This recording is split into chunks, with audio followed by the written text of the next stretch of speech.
యాసంగి పంటకు ఎస్ఆర్ఎస్పి కాలువల ద్వారా వెంటనే నీళ్లు విడుదల చేయాలి. కాలువల్లో నిరంతరాయంగా ఒక నెల రోజులు ఇచ్చిన తర్వాతనే వారబందీ సిస్టమ్ అనేది పెడితే చివరి రైతుకు చివరి పంటకు నీరు అందే అవకాశం ఉంటుంది.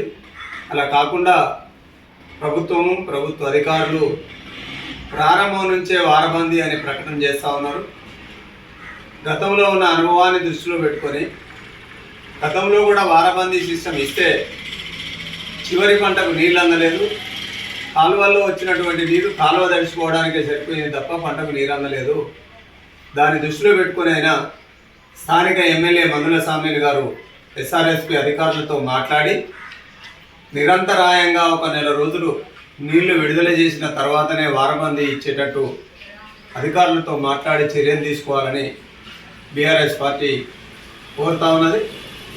అలాగే రాష్ట్ర ప్రభుత్వం ఐకేపీ సెంటర్ల ద్వారా సన్నధాన్యాన్ని కొని నెల రోజులు దాటినా ఇంతవరకు రైతాంగానికి బోనస్ ఇవ్వలేదు.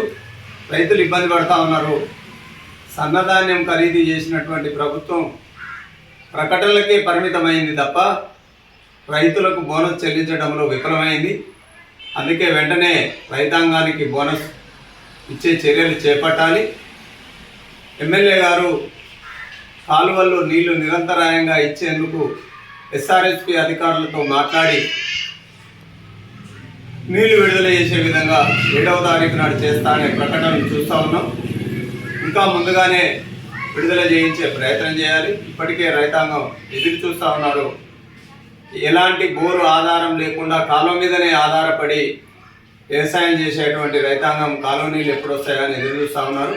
ఎస్ఆర్ఎస్పిలో నీళ్లు నిండుగా ఉన్నాయి కాబట్టి తొందరగా నిరంతరాయంగా విడుదల చేసే విధంగా ఎమ్మెల్యే గారు చొరవ చేసి అధికారులతో మాట్లాడి విడుదల చేయించాలని కోరుతా ఉన్నాం.